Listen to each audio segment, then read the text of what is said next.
We want to welcome you to our latest Facebook Live here on the Georgia Zone Credit Union Facebook page. I am Adam Schick, and today we are talking about student loans. And my coworker, Puppy, is apparently excited about it. That's her barking in the background. But she is not our primary guest today.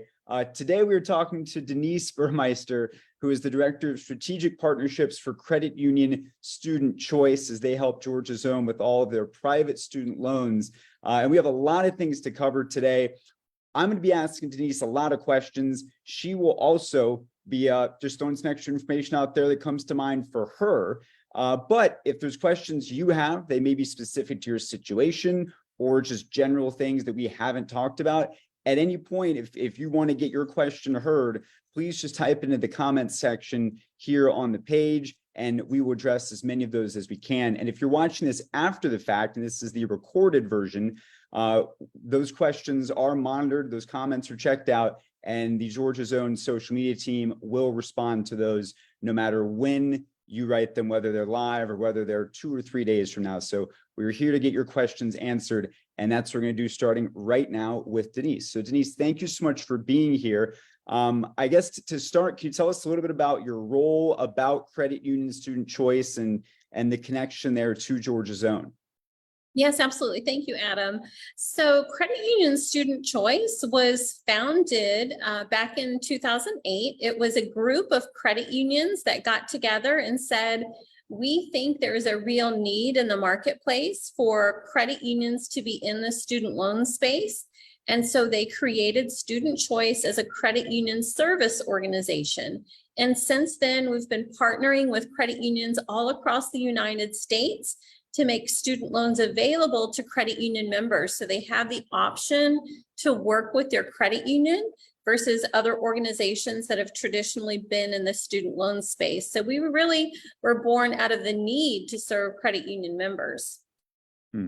So I guess the first question I would ask, and I'll say up front, I have never had to obtain a student loan.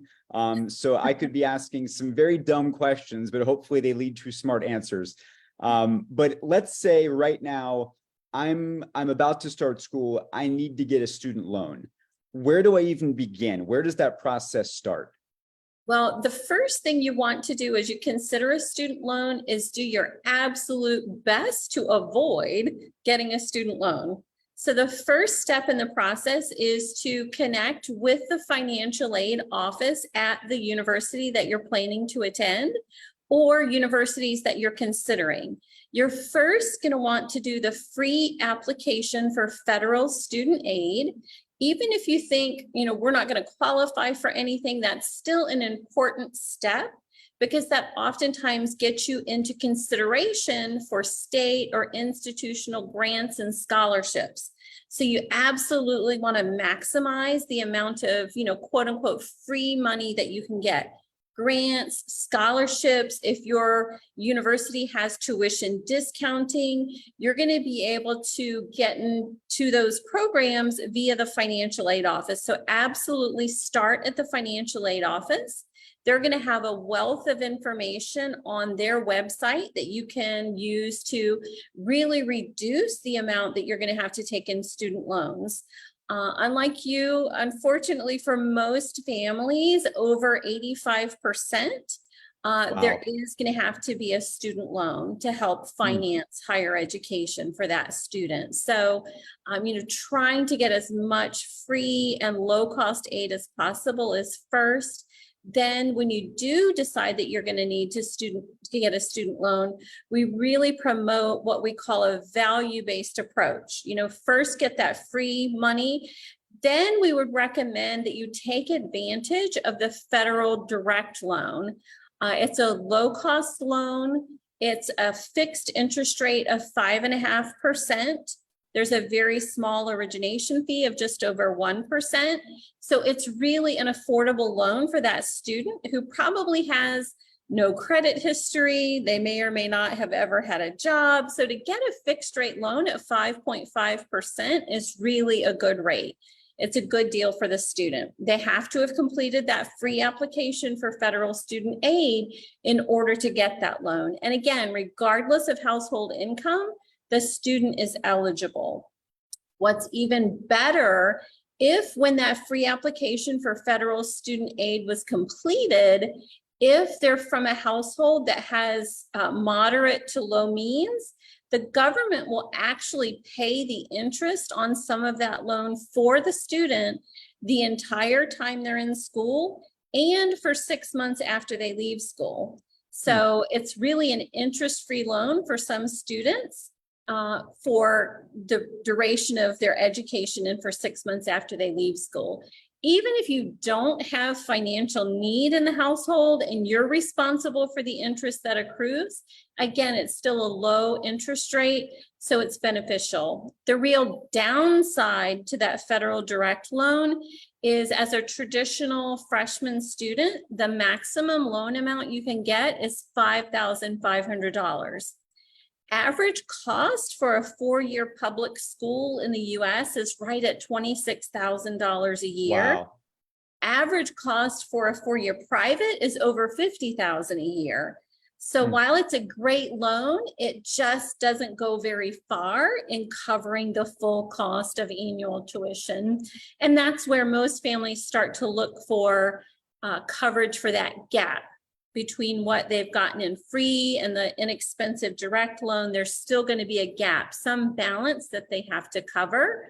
And then that's when they're going to start looking for other options to help pay for that gap.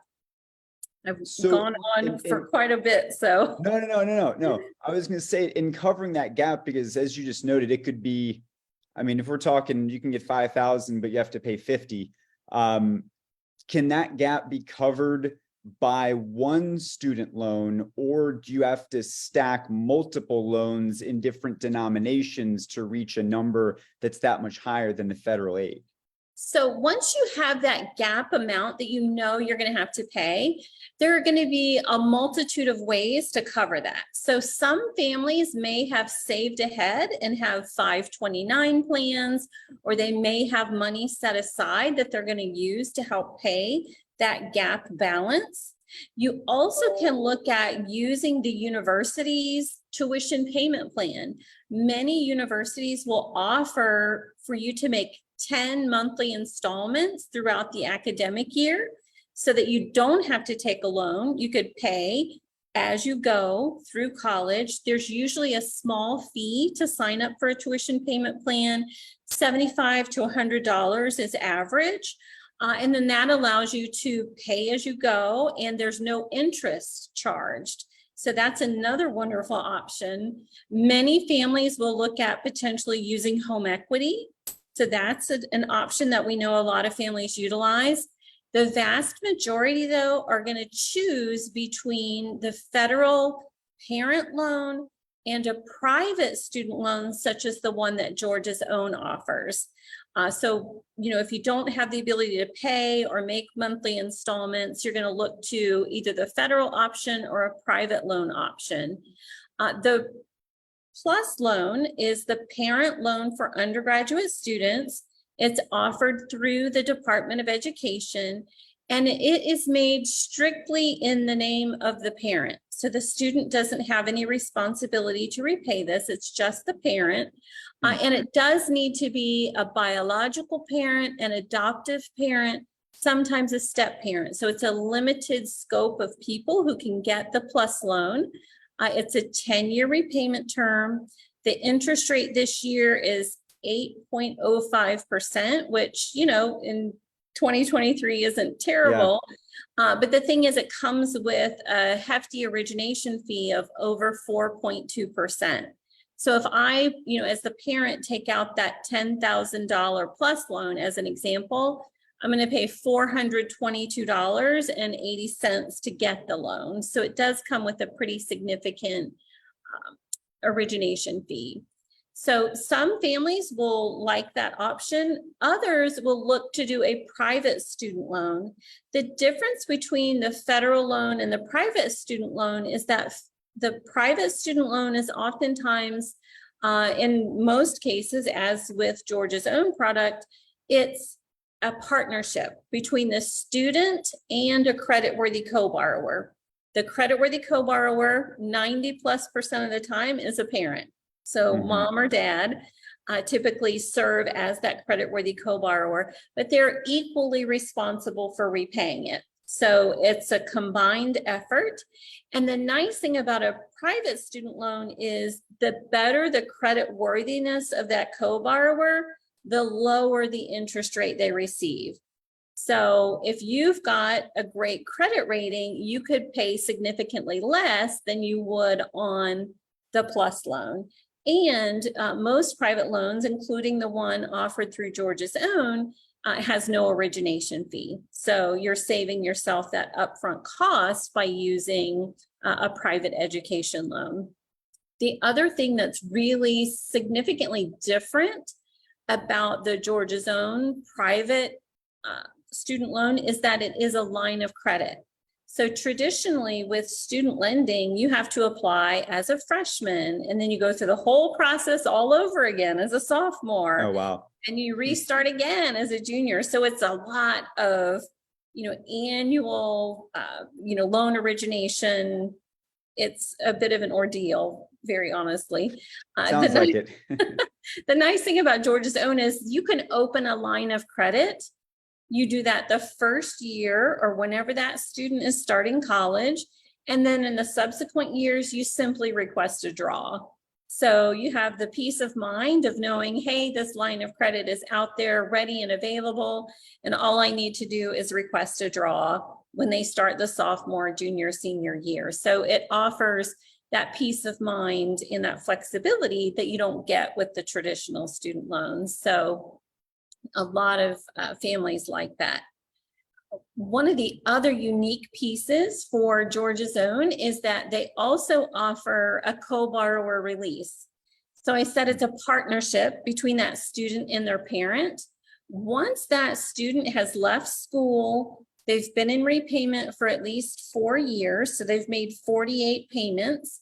That co-borrower can apply and then be released from responsibility for the remainder of the repayment period.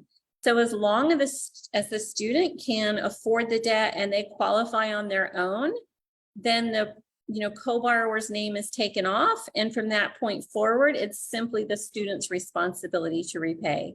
So, co-borrowers love that. It helps that student get through school, helps them successfully get into repayment. And then, they can apply and be released and, start planning for retirement or a big vacation or whatever it is they decide to do. You covered, I think, a lot of them just now, but for the most part, if you had to say highest level, what are the biggest advantages to doing a student loan through a credit union as opposed to a bank? The one thing I think that is tremendously important is that when you're working with a credit union, you're working with a not-for-profit organization.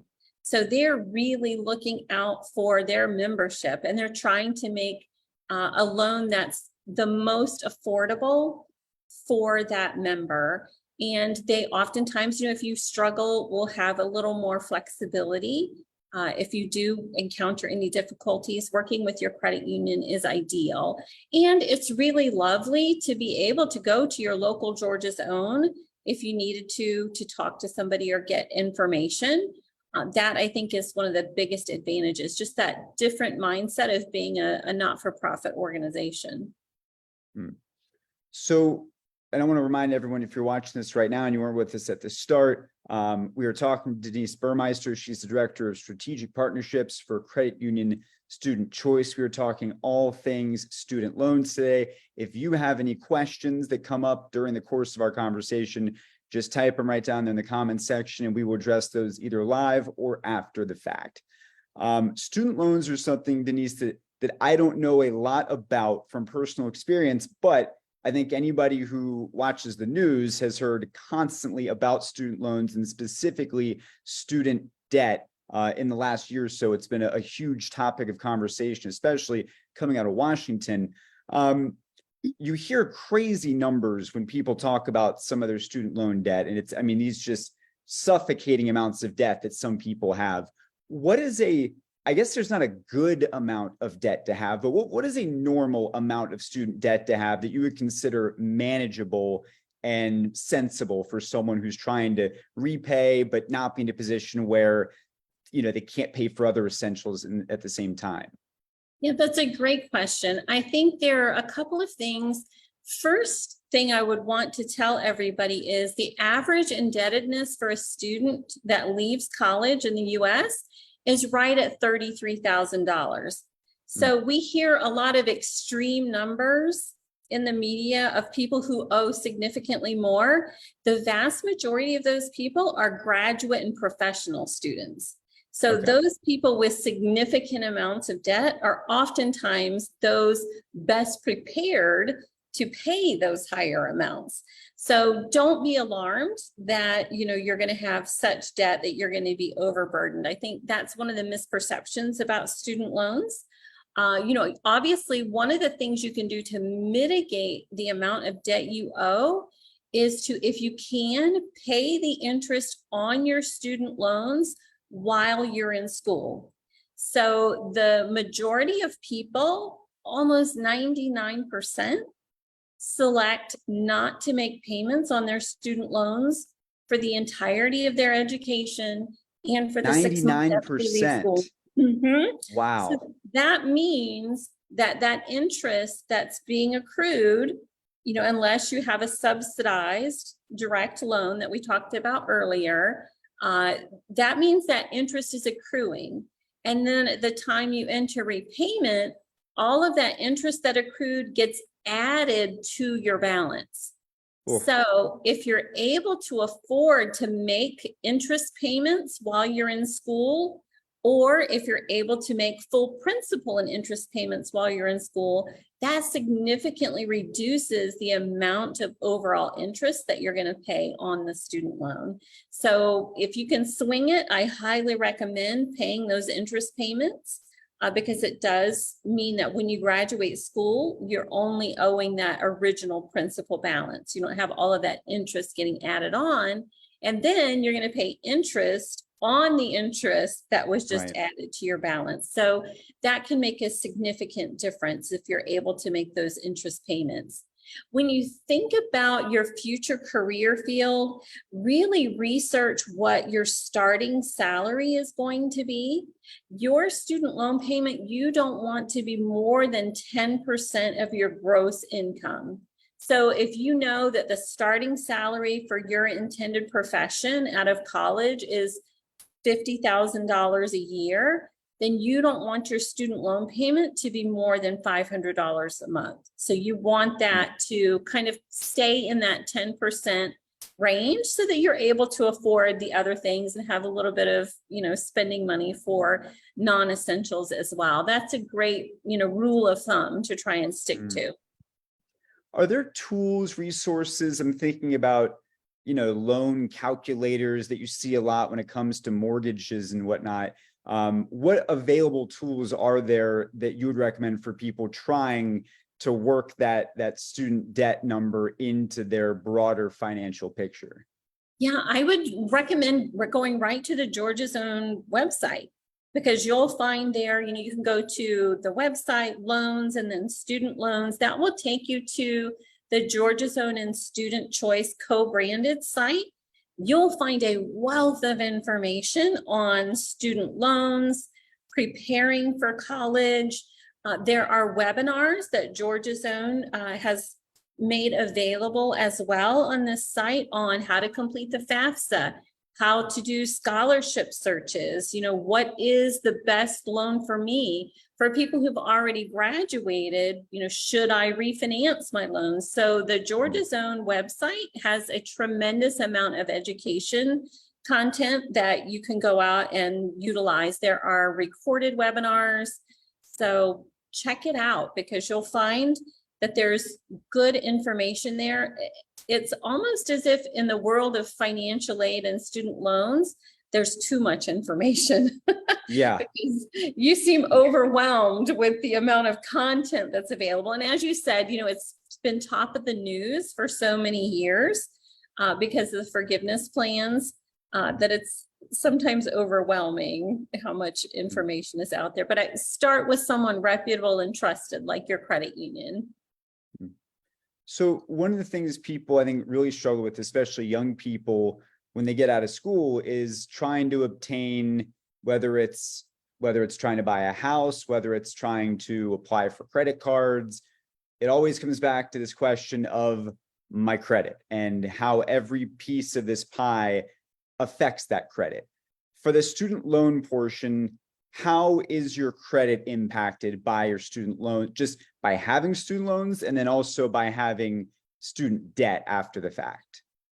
Yes, absolutely. So all of your student loans are reported to the three major bureaus, and they do show on the credit report as educational debt. So they're flagged as their own specific type of debt. Where we find it's detrimental to students is just the scenario I described, where their original balance is actually then brought up by interest that was accruing while they were in school. We know it's definitely a detractor to your credit score to have a balance that's higher than your original debt amount. And the closer you are to the maximum limit or the maximum loan amount, that also can negatively impact your credit score. So, once you start paying down those student loans and your balances aren't, as close to the maximum amount as they are when you first graduate school, that certainly helps your credit score increase. But that's a real challenge for students when they first get out of school, because they have, the total balance owed on their student loans being reported, and some of them, even higher if they have extra interest that's been added. We've mentioned a few times that we would love for you guys to share your questions with us. We do have a question that came from Liz. Liz wants to know, with the payments coming back from the government hold, is the interest going to be accrued from the time the loan has been on hold? Well, I'm glad to share some very good news. There hasn't been interest accruing. So back in March of 2020, when the Department of Education announced that payments would not be required, they also set all of those federal direct loans at 0% interest. So those have not been accruing interest while the payment pause was in place. So good news on that front. Thank you for the question, Liz. Again, if you have anything else that pops up, please, again, just write it in the comment section and we will address it. While we're on the topic, Denise, let's go ahead and let's address that giant elephant in the room, which is the student loan forgiveness programs, plural programs, because I know there's been multiple iterations. With so much out there, what can you tell us as of now, what programs are not available for, whether it's help, whether it's forgiveness? Where do we stand with all of those, and how do they impact people directly? Yeah, so probably the most widely known forgiveness plan that was put forward by President Biden, and it included $10,000 in loan forgiveness for federal direct loans, or $20,000 in forgiveness if that student had received a Pell Grant while they were in school, which is a grant given to the most financially needy households. That, of course, was capped at certain income levels. That went all the way to the Supreme Court, and the Supreme Court determined that it was not able to move forward. They struck it down. So in response to that, the Department of Education brought forward a new reduced payment plan. What I would recommend is go directly to the source. Go to the Department of Education for your updates. You can do that at studentaid.gov. It's studentaid.gov. You will find all of the most recent information there. The Department of Education keeps everything updated. So as soon as there was a case filed that would prevent that loan forgiveness, that website was updated immediately. There are alerts there. Go directly to the source. There's so much speculation at other sites, other people, well, it could be this, it could be that. Just go directly to the Department of Education and you'll find the most accurate current information. there. So there is a new repayment program that's been put forward. The other thing is you want to make sure that as the repayment for those student loans approaches, you know who your loan repayment servicer is.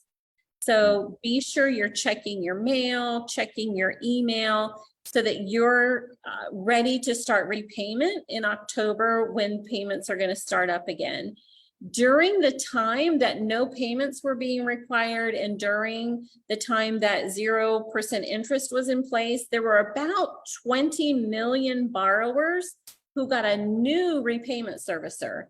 So the servicer they would have been paying before the pandemic is not the same servicer that they'll be repaying come October. So you want to make sure that you know who your repayment servicer is and how you're going to be making that first payment come October. So in the same way that your mortgage can be sold, so can your student loan? Well, in this case, they weren't or sold. Different. Yeah, Okay. the federal government contracts with repayment servicers. Some of those repayment servicers did not renew their contract. And so those loans had to be reassigned to other repayment servicers. So that was the impetus for the change. See, Denise, this is why you're here to correct whatever misconceptions I have about this process as well. Well, that's normally the way it happens. I'm sure. While we're talking about student loan forgiveness, I do want to quickly share information about a really cool program that Georgia's Own is running. 3 individuals in the state of Georgia this year are getting $10,000 worth of their debt wiped out by Georgia's Own. The first of those 3 grants was actually already awarded a couple of months ago to a student named Travis Reed. He was a registered nurse battling 2 debts, his own student loans and his mother's mortgage. His father recently passed away, so Travis was helping his mom make her payments so she could keep her home. Georgia's Own was very, very moved by that story and awarded him a $10,000 grant to help with some of his student loan debt. There are 2 more of those grants being awarded this year. For more information on how to possibly get that grant, go to georgiasOwn.org/student-loan-payoff. And we can include that information in the chat as well to make sure people know about some other opportunities. There's not, I'm sure that everyone wishes you could unilaterally eliminate student debt. Unfortunately, that's not possible, but Georgia's Own doing what they can to try and support people battling it, because we know it's a significant issue. Denise, you mentioned refinancing, and I want to talk about that. At what point does it make sense to refinance your student loan? When can you refinance your student loan? So refinance usually happens once you're concluded with your education. So you've left school, take advantage of as much of that 6-month grace period as you can. Because, most students are going to be moving, they're going to be moving into a more permanent place. They're doing the job search. So once your 6-month grace period is, close to ending, that's a great time to think about doing refinance. If you're going to refinance at that point and you're a traditional student, you went from high school right to college, you've graduated college, and now you're thinking about refinance, you'll want to know that it's likely that you're going to need a credit-worthy co-borrower to help you with that refinance, because you're probably not going to have, the income history or, the amount of income for 2 prior years that might be needed. So absolutely, you can do a refinance with a credit-worthy co-borrower, and they oftentimes will have a great score that can help you get an even lower interest rate. So there's an advantage there. And Georgia's Own, just like the traditional student loan, does offer the co-borrower release after 4 years of repayment. So a real perk for using the credit union. Most students refinance. Surprisingly, the average age is right at 32, 33. So we often see a correlation between people who've been out of college for a while, they're making their payments, but they're ready to buy a first house. or they're starting a family and they really look at their budget and decide, maybe refinance is for me at this point because I could get a reduced payment amount. If you want to refinance, with some things to think about are, what are my current interest rates that I'm paying on my current loans? And then how does that, correlate to the rate that I'm going to be receiving today? So the beauty of refinance is you can pick and choose. So if you have a higher interest rate loan, maybe you want to refinance that one, but maybe you've got a really low interest rate loan. You're like, nope, I'm going to hold on to that because I can't find a loan with a rate that low currently. So I think one of the things that's important to keep in mind is you can pick and choose which loans you want to refinance.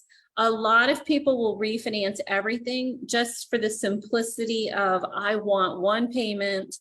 I know how much that payment is going to be. So budget wise, it works really well. The other thing to realize is once you refinance, two big considerations. If you've refinanced your federal student loans with a private student loan lender, you are then not eligible for any of the federal repayment plan options. So you want to make sure that you're at that point where, I'm sure that I'm going to be able to pay this back.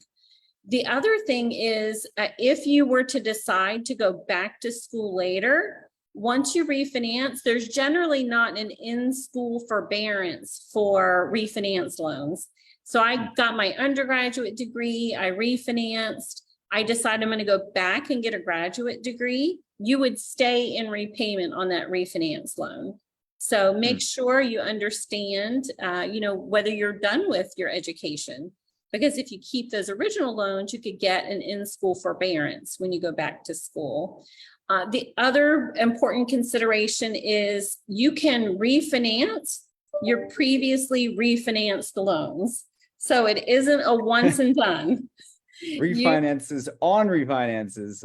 Exactly. So right now we're actually seeing a lot of people who took out variable rate loans. We've seen a rising rate environment. So they're at this point refinancing those variable rate loans into a fixed rate loan.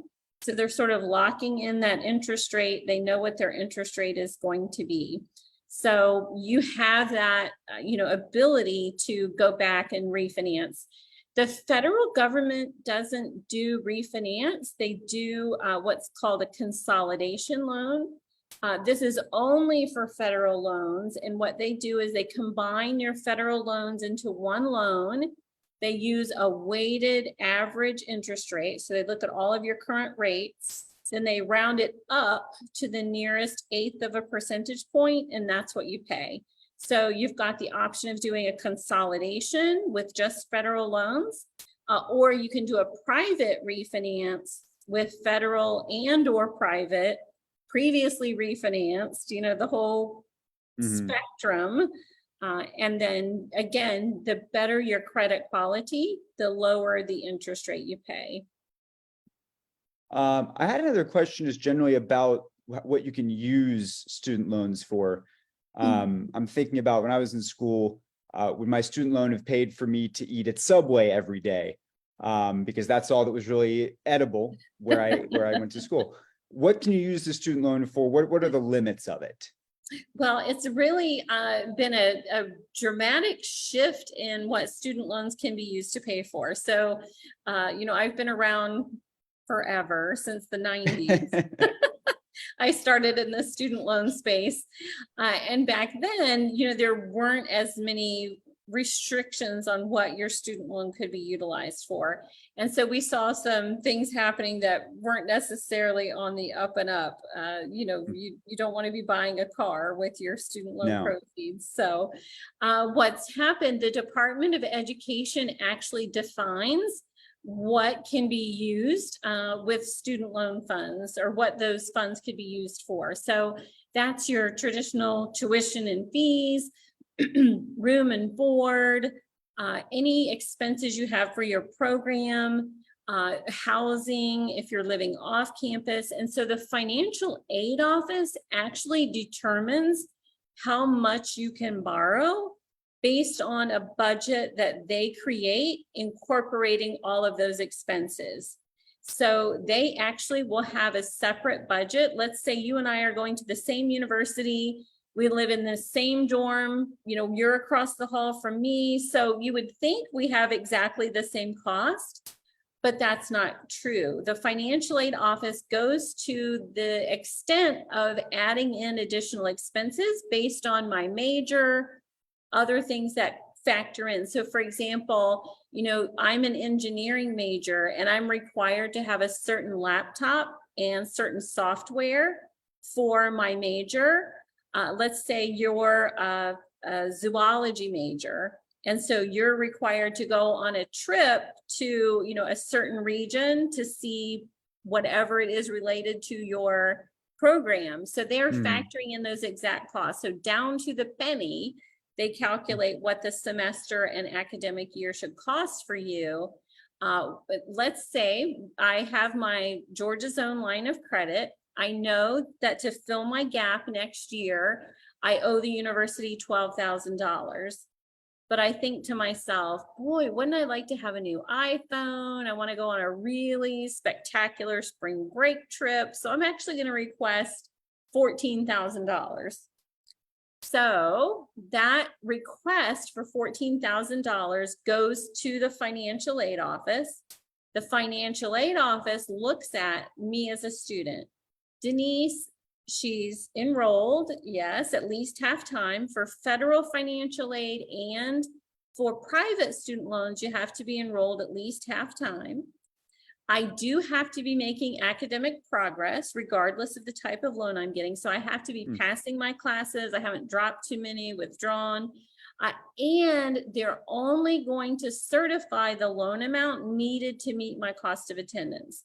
So I requested $14,000 thinking I'm going to go on this spring break trip and get a new phone. But when they send the certification back, it says Denise may only have $12,018.33. So, they're very precise in what I can have. So I have to figure out a different way to pay for that spring break trip or my new phone. So great question. They do very much try and keep, over borrowing out of the picture, and making sure that any funds that are going out student loan wise are being used for educational expense. Okay, so iPhone, no. Spring break trip, no. But what about the subway? What about my subway that kept me going? Yeah, so if you've got Subway on campus and that's part of your meal plan, absolutely. Or, if you're not living on campus, many students, especially your juniors and seniors, they're not living in the dorms, they're renting an apartment. They have calculated average rent costs for their, local apartment complexes, and they've calculated average cost to feed yourself for the semester. So, there will be money for Subway, probably not every day. No. You might have to cook at home. When I was in school, the $5 footlong was still a thing. I think it's now an $8 footlong. But it was about a 10-minute walk to get there on campus. Then a few years after I graduated, they put a Subway in the basement of the dorm that I lived in. So it's just the timing. It's all about timing, Denise. It's all about timing. Well, and you got the benefit of the exercise. So that is true. I needed the exercise to work off those chicken parm subs. You're right. That's a big part of it. So we've covered a lot of ground here, and I know we've gone in a lot of different directions. I'm curious, there any other high level ideas or items you wanted to get across here to people that are trying to learn more, either about getting into this in the first place or about the repayment side? I think just doing everything you can to, utilize the free scholarships, grants. It's important that people understand that scholarships are not just for incoming freshmen. That's a big misperception. Lots of people look for as many scholarships as they can right before they start college, but that should be a 4-year search.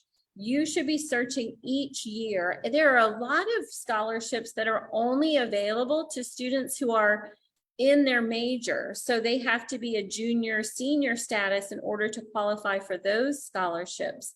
So please keep looking for those free monies all throughout college. Don't give up, after that freshman year starts. We see that happen quite a bit. And then make sure you're talking to the financial aid office as well. So, go in and say, hey, our circumstances have changed. If you've had some personal disruption because of the pandemic or unemployment, or, there have been circumstances in the household, definitely make your financial aid office aware of that to see if there are any concessions or other options that they may have for you. That you don't have to repay. That's, a primary goal for you, yourself, and the financial aid office to get, as many students as much free money as they possibly can. And, make sure you're applying early. That's one of the key things for financial aid is being an early bird. As soon as that FAFSA opens, get it completed. As soon as you can apply for scholarships, get those accomplished. And then make sure as you're looking for that free money that you follow everything to the T. If it's a particular, scholarship that's a lot of money, or they're going to get a lot of applications for, what they often do, because it's, oftentimes a committee, they just don't even look at anybody who didn't follow directions. So if you didn't follow directions, then you're immediately out of the running. So make sure you meet the deadlines. If it says, must be postmarked or must be time stamped, make sure you're well before that, and make sure you're following all of their instructions. If you need to have 2 letters of recommendation, don't send it with 1, make sure you have 2. So that you are in the running, because when you get a lot of applications, the easiest way to whittle down the review is to not look at anybody that didn't follow the directions. So keep looking for those sources so that you minimize how much you do have to take in student loans. One last question I just thought of for you. And again, I'll put one last call out there. If anybody is watching, wants to ask a question, please drop it in the comment box. Again, either now or later, we will get it answered. Whenever we're talking about lending and loans, I immediately think about all the different ways in the areas where there's predatory operators, right? So in terms of, I don't know if there's if it's a big issue in the student loan space of people maybe getting taken advantage of, or maybe there's scams. Is there anything like that people should be looking out for when it comes to student loans, things you should stay away from? Well, I think one of the big considerations is to look at the school that you're attending. You want to make sure that the school you're attending is accredited, because if you get a degree from a school that's not accredited, even though you worked really hard for it, you probably paid a lot of money for it, employers and other educational institutions are not going to recognize your degree. So you absolutely want to make sure that you're going to an accredited program. You also want to make sure that that school is participating in the federal financial aid programs so that you can get those free monies or those low-cost loans, and really look at them as, a service provider that you want to make sure is reputable. Have they had lawsuits filed against them? Those things. Your, traditional four-year public and privates, they're usually well known. You don't have to be as, worried, but make sure that the school that you're attending is accredited and reputable, and that their graduates are able to find employment and good employment, working within their field. Those are all important things to do. When you're looking to choose a lender, absolutely use a lender that you know and trust. There are lots of lenders out in the student loan space, but not all of them are equal. You want to have somebody that you're going to feel good about being in a 10 to 25 year relationship with. It's not, a short repayment period on a student loan. So it's going to be a very long-term relationship, and you want it to be with someone that you know and that you trust. You know, there are other things. So for example, for Georgia's own line of credit, if you're not paying your interest while you're in school and it's accruing, that's only added to your balance when you enter repayment. It's only done once. Some lenders can do that up to once a year. So at the end of your freshman year, that loan that you took out for your freshman year, because it's not a line of credit, the interest that accrued gets added to that balance. And then for your sophomore, junior, senior year, you're paying interest on the interest that accrued the first year. So it definitely means that you're going to owe more. So there are subtle things like that that can make a big difference. So going with a lender you know and trust is important.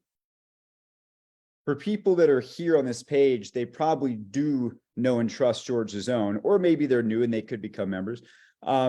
So I guess as we sort of wrap this up here, let's say I am on the verge of starting school. I'm not quite as young as I look, but that's not happening for me, but I'm sure other people. What do I need to do? What steps do I need to take if I want to go ahead and work on getting a student loan through Georgia's Own? It's a really straightforward process. So again, you would just go right to that Georgia's Own website, loans, student loans. You'll see the student choice and Georgia's Own co-branded website. You can see their interest rates, the loan process. You simply hit apply. The online application just takes a few minutes. You apply right online. You'll get an immediate credit decision. So within seconds of hitting submit, you'll know if your line is approved or not. And then once that line is approved, you may submit some supporting documentation. For example, you know, maybe they want to see a copy of your W-2. That all gets uploaded right online. So it's a very digital process. The process is even mobile friendly if you wanted to do it on your phone. All of that happens electronically. Once your line of credit is approved, then Georgia's Own handles all of that communication with the financial aid office for you. So when you have that approved line of credit, you tell Georgia's Own, hey, for this next year, I need $12,000, not 14 or whatever that real amount is. They request that of the financial aid office, and then the financial aid office will let Georgia's Own know when they should send those funds and how much to send for the fall semester, how much to send for the spring semester. So it's a very automated process and you do everything right online. The nice thing too is that Georgia's Own does provide a 24/7 toll-free number. So, you know, if you wake up at 2 a.m. and decide now's the time, I'm going to find out more information. You can call 24/7 and talk to someone about the program, and they'll help you through the application process. So it's very straightforward. Just right through the website, hit apply, and you're on your way. Well, Denise, you've given us so much information today. We're very grateful for it. I know everyone's seeing this who has student loan questions will certainly benefit from all of this knowledge. So thank you so much. And again, we encourage everybody to follow the directions that Denise just gave you if you are looking into getting a student loan through Georgia's Own. And that's how you can start the process. And again, if you have any questions after the fact, please leave in the comments, and we'll also leave some helpful links there as well, covering a lot of what we touched on here today. But Denise, thank you again so much. We really appreciate it. You're so welcome. All the best to everyone. And I just want to end by saying, you know, some people question, is higher ed still worth it? Because it is so expensive. And you'll be reassured to know that the average college graduate with a bachelor's degree earns $1 million more over their lifetime by having that bachelor's degree. And if for some reason you become unemployed, you get, you know, laid off at some point, your time on unemployment with an undergraduate degree is half that of someone without it. So it still has a huge benefit. So it's absolutely a worthwhile expense. Well, thank you for sharing. It makes me feel better about having a degree. It was worth it. It was worth it. Absolutely. And lifelong benefits. So yes. Well, thing. thank you, Denise. thank you to everybody for joining us today, and we look forward to seeing you next time for another Georgia's Own Credit Union webinar. Bye-bye. Thanks so much.